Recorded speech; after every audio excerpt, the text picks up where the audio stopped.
हमारे संविधान के ये जो 6 आर्टिकल्स हैं, आर्टिकल 162 से लेकर के आर्टिकल 167 तक, इन 6 आर्टिकल्स को ध्यान में रखने की एक बहुत ही आसान सी ट्रिक के बारे में हम बात करने वाले हैं आज की इस छोटी सी वीडियो में। ये ट्रिक इतनी ज़्यादा आसान होने वाली है कि इन 6 आर्टिकल्स को ध्यान में रखने के लिए आपको कोई ट्रिकी सेंटेंस या ट्रिकी वर्ड को ध्यान में रखने की जरूरत भी बिल्कुल भी नहीं पड़ेगी। क्यों?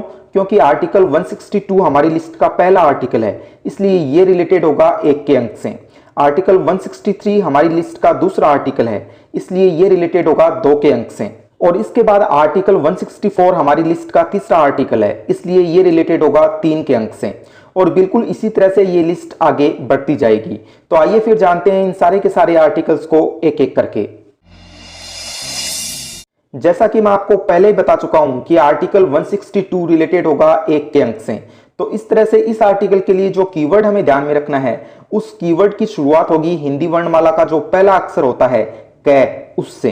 कहने का मतलब कि आर्टिकल 162 का कीवर्ड होगा कार्यपालिका यानी एग्जीक्यूटिव।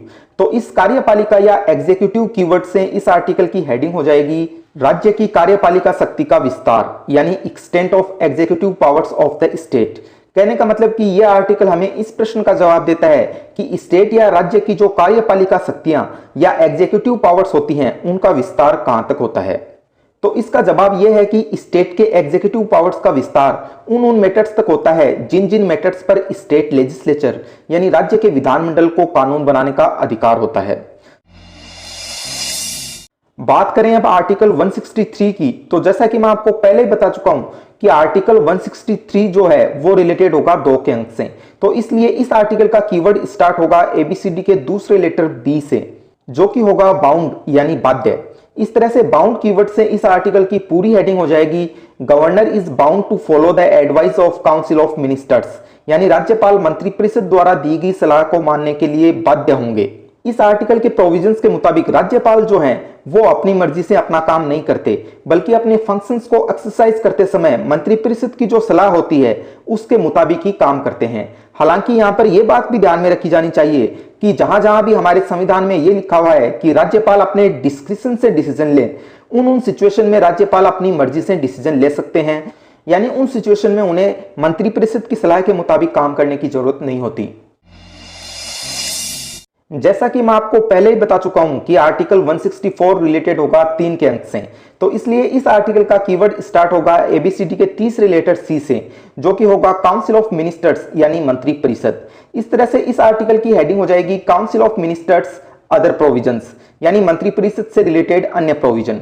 तो अब इस पर्टिकुलर पॉइंट पर आप पिछले आर्टिकल यानी आर्टिकल 163 और इस आर्टिकल यानी आर्टिकल 164 के बीच के डिफरेंस को अच्छे से समझ लीजिए। पिछला आर्टिकल यानी आर्टिकल 163 तो काउंसिल ऑफ मिनिस्टर से रिलेटेड केवल एक पर्टिकुलर प्रोविजन के बारे में बात करता था, और वह पर्टिकुलर प्रोविजन यह था कि गवर्नर या राज्यपाल काउंसिल ऑफ मिनिस्टर्स की एडवाइस के मुताबिक ही अपने कार्य करेगा। जबकि ये जो आर्टिकल है आर्टिकल 164, ये काउंसिल ऑफ मिनिस्टर से रिलेटेड इस एक पर्टिकुलर प्रोविजन को छोड़ करके बाकी जितने भी प्रोविजंस बच गए उन बाकी तमाम बचे हुए प्रोविजंस के बारे में बात करता है।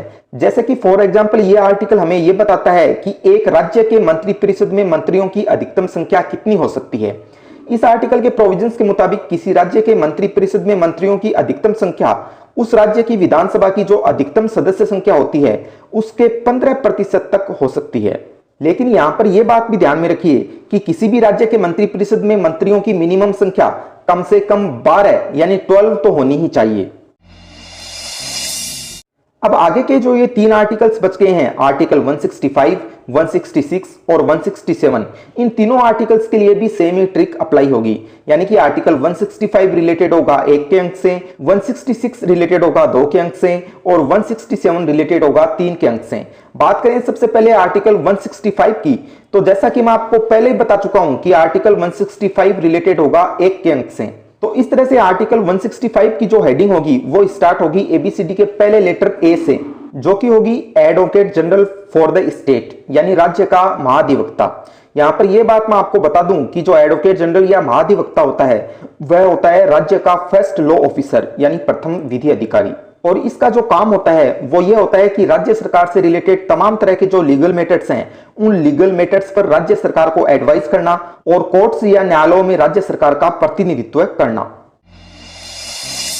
जैसा कि मैं आपको पहले ही बता चुका हूं कि आर्टिकल 166 रिलेटेड होगा 2 के अंक से, तो इसलिए इस आर्टिकल का जो कीवर्ड है वह स्टार्ट होगा एबीसीडी के दूसरे लेटर बी से, जो कि होगा business of government of A state, यानी राज्य सरकार का कार्य।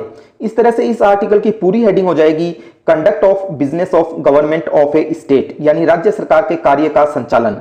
असल में यह आर्टिकल यह कहता है कि एक स्टेट गवर्नमेंट के जितने भी एग्जीक्यूटिव फंक्शंस हैं वो सारे के सारे एग्जीक्यूटिव एक्शंस उस स्टेट के गवर्नर के नाम से ही किए जाएंगे।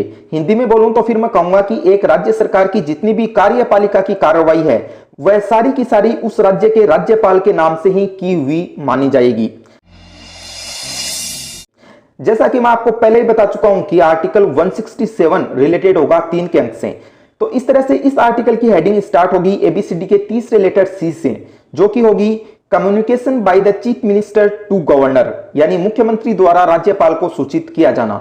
असल में यह आर्टिकल राज्य के मुख्यमंत्री की एक ड्यूटी के बारे में बात करता है। इस आर्टिकल के प्रोविजंस के मुताबिक एक मुख्यमंत्री की यह ड्यूटी होगी कि वह मंत्रिपरिषद द्वारा लिए जाने वाले डिसीजंस के बारे में गवर्नर को, यानी उस राज्य के राज्यपाल को सूचित करते रहें या इंफॉर्मेशन देते रहें।